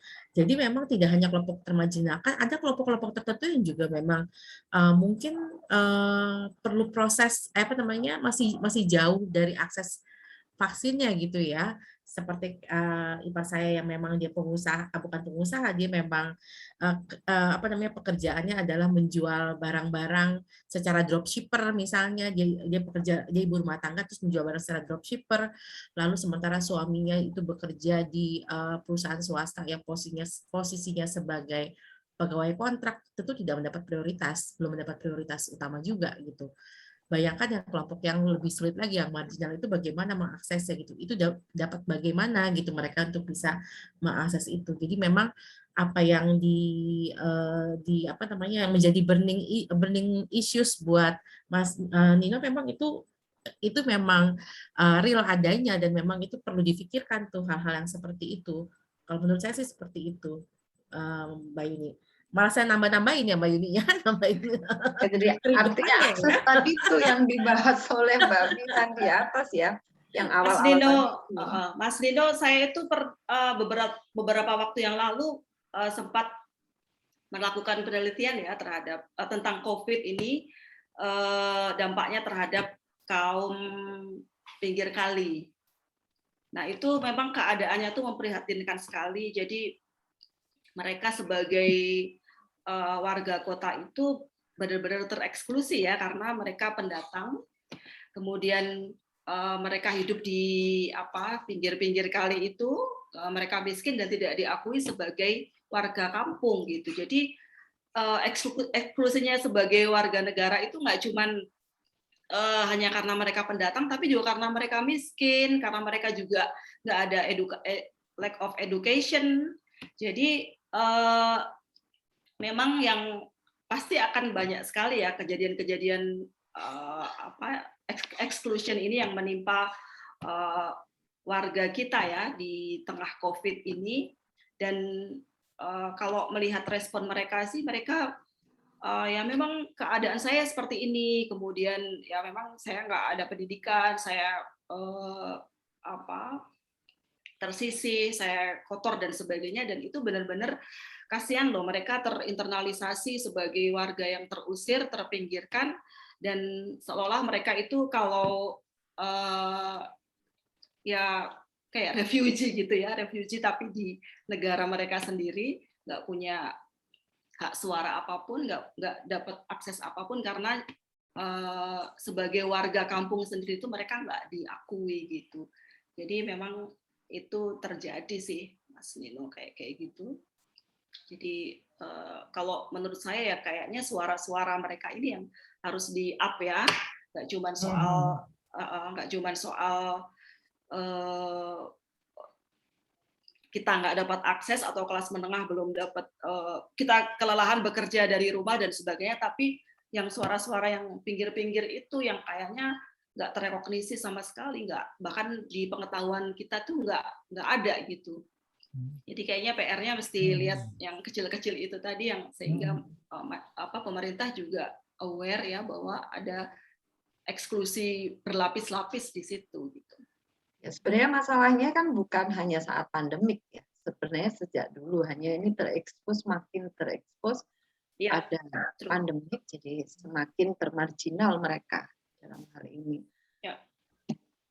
Aku bayangkan bagaimana yang ada di panti-panti yang mereka dengan disabilitas ya. Aduh, itu bagaimana aksesnya gitu ya. Banyak, artinya aksesnya memang tidak merata. Jadi iya. pada tertentu. Oke, ini saya mau mengajukan pertanyaan pamungkas nih untuk Mbak Lia maupun Mbak Vina. Jadi dari pembicaraan diskusi kita bersama sejak awal, menurut perspektifnya dari psikologi ya, secara psikis gitu, bagaimana peluang untuk menuju ke arah perbaikan dari kondisi ini, gitu. Bagaimana? Apakah ada peluang itu? Seberapa lamakah peluang itu kita lepas dari kondisi ini, melihat karakter psikis dari masyarakat kita, dan tadi sudah kita banyak singgung kebijakan pemerintah. Gimana, Mbak Lia? Psikologis ya peluangnya. Kalau ngomongin peluang psikologis, saya masih tetap optimis. Iya, nggak boleh loh psikolog ngomong hal yang itu loh. Betul. Karena itu kan mempengaruhi nanti mental yang mendengarnya. Betul. Iya, kita tetap harus optimis, tapi memang perlu kerja keras yang sangat luar biasa. Kerja keras yang sangat luar biasa, kerendahan hati dari berbagai banyak pihak ya. Maksudnya adalah kerendahan hati di sini adalah mengakui kalau memang ada informasi-informasi yang lebih tepat gitu ya, jangan kurangi mengedepankan ego pribadi, itu menjadi PR yang besar sih buat kita sekarang ya. Terutama juga PR yang besar dari pemimpin adalah bagaimana bisa membangun kembali trust atau rapport yang positif dengan masyarakat, dengan seluruh warga negara kita, masyarakat kita dimanapun berada, dan memastikan semua pihak itu terlibat dalam proses baik itu penyusunan program atau dalam penyusunan kebijakan atau apapun itu. Tetap kalau saya harus tetap optimis, nggak mungkin saya akan menjawabnya tidak optimis karena aduh itu namanya mematikan harapan. Seperti itu. Tapi kerja kerasnya luar biasa. Itu sih intinya. Terima kasih Mbak Yuni. Oke. Dari Mbak Vina, ini kalau melihat situasi yang seperti tadi, seperti yang kita banyak bahas, ini ada unsur ketidakpercayaan masyarakat nih ya terhadap pemerintah tadi yang sudah banyak disinggung, karena ada banyak fakta-fakta yang memang sudah dilihat oleh masyarakat sendiri. Nah, apakah hal-hal itu justru bisa membuat masyarakat itu memiliki alternatif lain gitu untuk menanggapi COVID ini? Salah satunya ya menolak itu tadi ya, menolak vaksin tadi ya. Iya, masyarakat kita itu kan adaptif ya Mbak, jadi cepat menyesuaikan diri, kemudian bangsa Indonesia kan menghadapi banyak kejadian ya, krisis, kemudian ada misalnya ketidakstabilan politik dan sebagainya, itu sudah menjadi sudah di-embrace lah oleh masyarakat kita gitu. Jadi sebetulnya selain program pemerintah yang bermacam-macam, sebetulnya masyarakat kita itu juga sudah punya daya resiliensi ya untuk menghadapi apapun situasi yang terjadi gitu, karena pengalaman menghadapi penderitaan di masa lalu, kemudian itu menjadi kekuatan strength ya, artinya kekuatan yang udah ada dalam diri kita sehingga kalau ada kejadian baru itu tinggal dipakai gitu. Nah jadi kayaknya itu aja sih, menggali kapasitas lokal masyarakat ya yang sesuai dengan karakteristik yang bermacam-macam tadi. Saya yakin ada banyak sekali values atau ideologi yang sangat bermanfaat untuk didayagunakan ketika saat-saat krisis seperti ini gitu. Termasuk juga mungkin yang tidak banyak disentuh saat ini adalah kapasitas keluarga ya, family resiliency dalam upaya pencegahan dan juga dalam upaya pencegahan COVID ini gitu. Jadi edukasi itu kalau pada memakai family base, lebih concernnya ke tingkat keluarga, kayaknya itu akan jadi lebih efektif ya. Karena kan sekarang kalau di perkotaan misalnya sekarang kan lebih ke nuclear family gitu, anggota keluarga inti, ayah, ibu dan anak.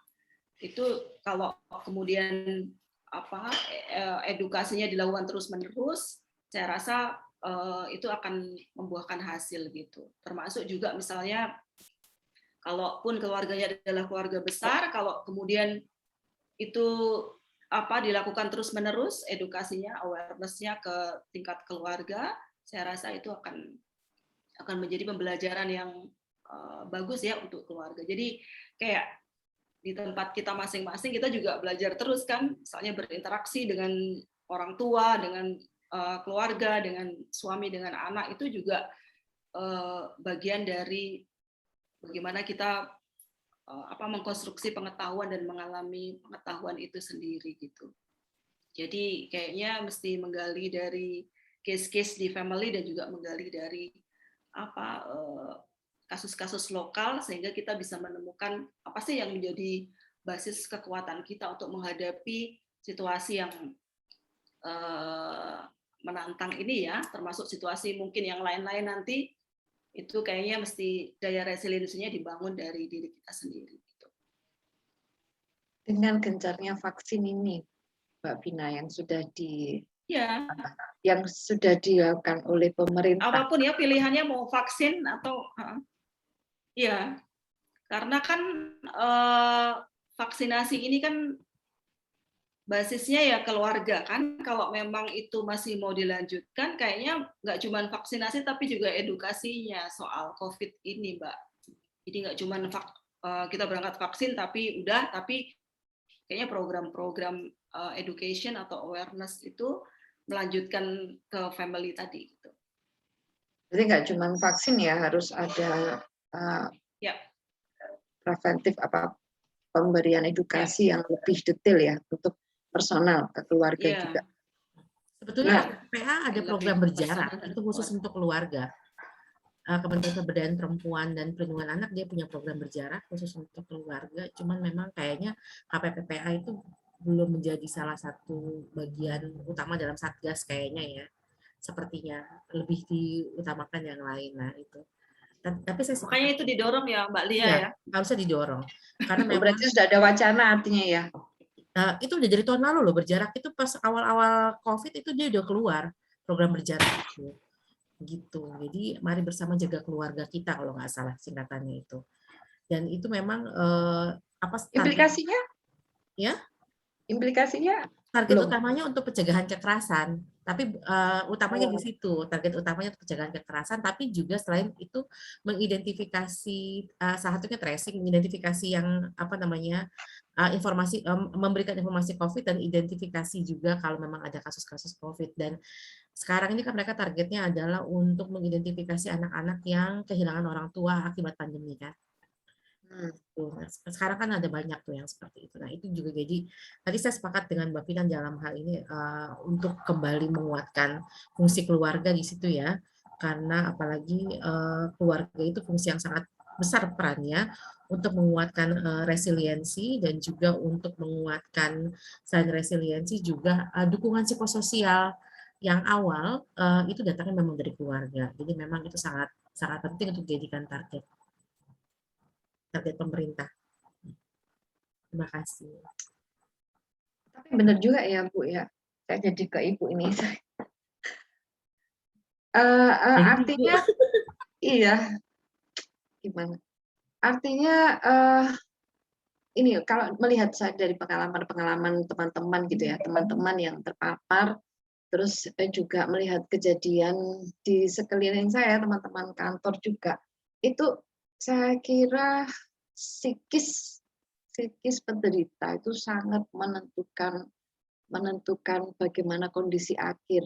Jadi saya ini ada beberapa kasus sebenarnya ya, ada teman yang sudah usia di atas 60 tapi ada komorbid juga, sempat juga dalam situasi yang kondisi kritis juga, tapi ada rasa jiwa untuk berjuang, semangatnya secara psikis itu bagus, support sistemnya juga bagus dari keluarga dan banyak kantor, kemudian gereja, lingkungan gitu bagus.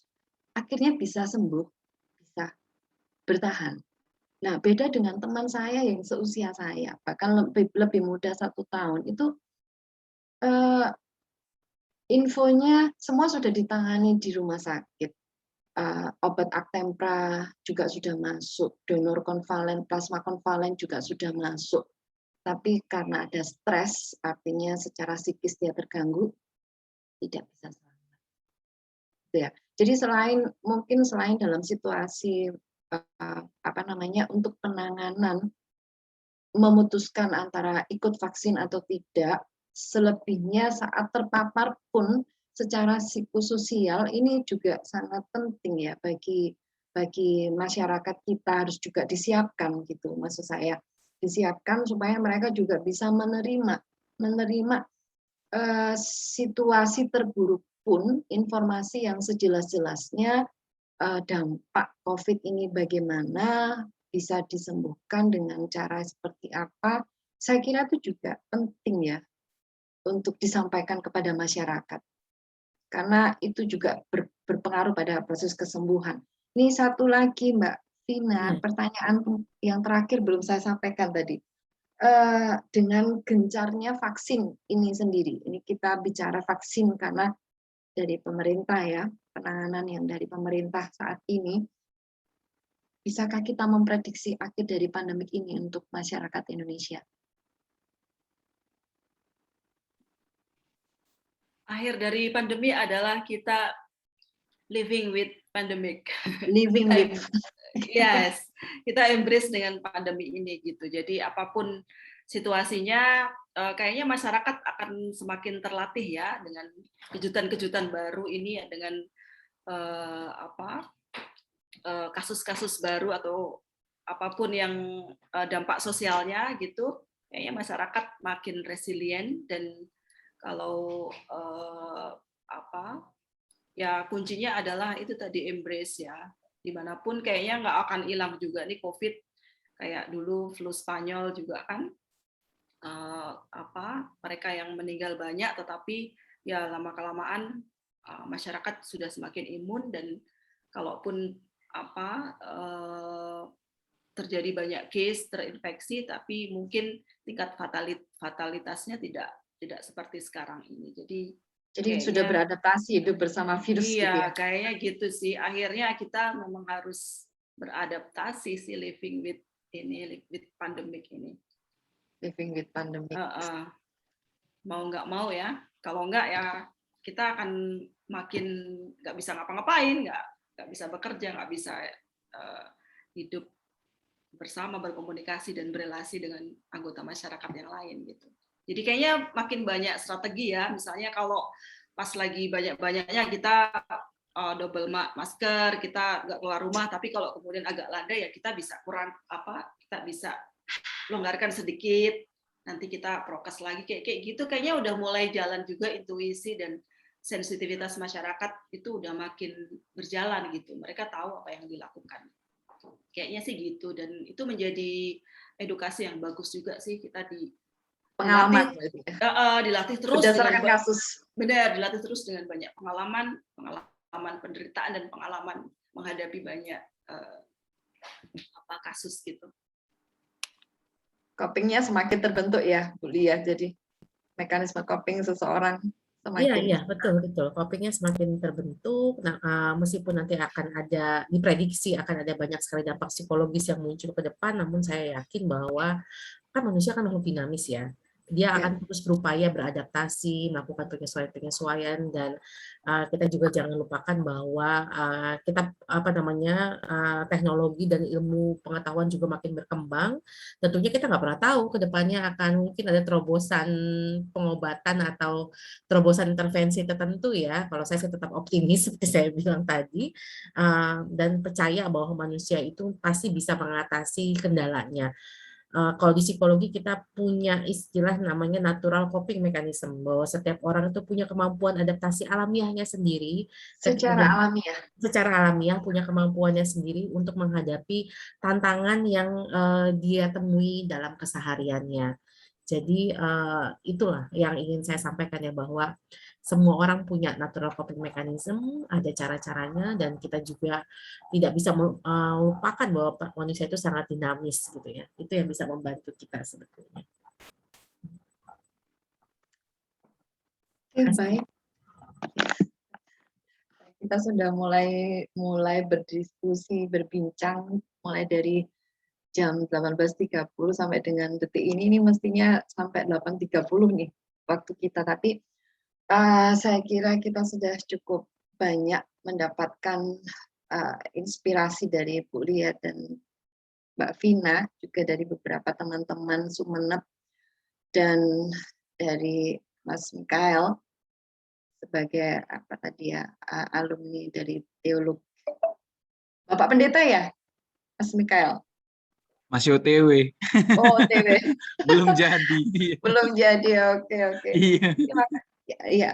Jadi yang bisa saya simpulkan hari ini, jadi secara psikososial dalam pandemik, khususnya dalam penanganan pandemik situasi COVID saat ini, masyarakat kita ada muncul rasa kecemasan karena ada ketidakpastian berbagai hal baik dari kebijakan, dari penanganan pandemi itu sendiri, dari akses fasilitas pelayanan kesehatan, sampai dengan pada akses pemberian vaksinasi sendiri belum bisa merata, sehingga banyak menimbulkan kelas-kelas atau masyarakat yang termarginalisasi, dan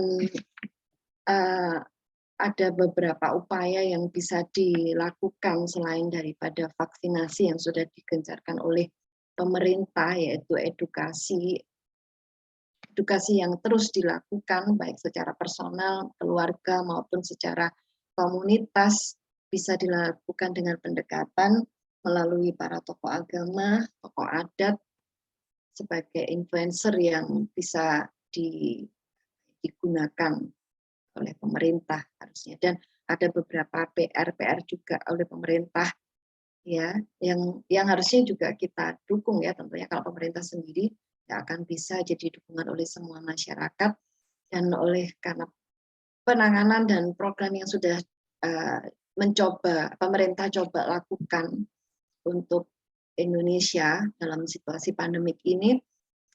Secara perspektif psikologis tadi disampaikan masih ada peluang, selalu ada harapan, dan Mbak Vina menyampaikan tadi berakhirnya pandemik adalah hidup bersama dengan COVID. Jadi manusia terus beradaptasi dan terus hidup terus bisa hidup meskipun ada virus, jadi hidup bersama virus gitulah.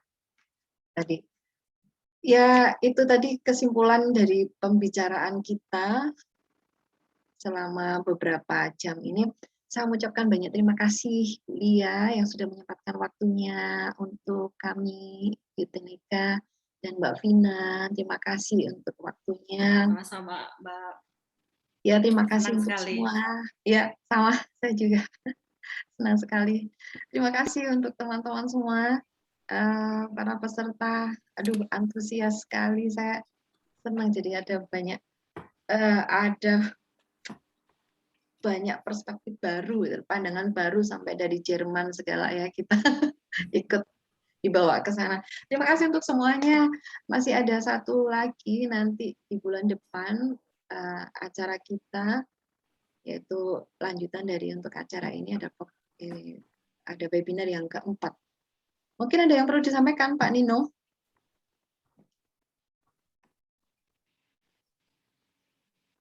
Cuman terima kasih aja buat teman-teman semua yang sudah hadir. Saya rasa jadi semoga kita tidak lelah pikiran ya, karena memang lelah pikiran. Tidak lelah pikiran ya Pak, supaya tetap sehat, semuanya bisa. Ya, semua Baik. sehat-sehat. Terima kasih. Ya, amin. Ya. Oke, terima kasih. Salam sehat semuanya. Mohon maaf kalau Terima ada kasih. Salam sehat semua. dalam acara ini. Terima Terima semuanya. kasih. Thank you. Terima kasih. Selamat malam. Malam.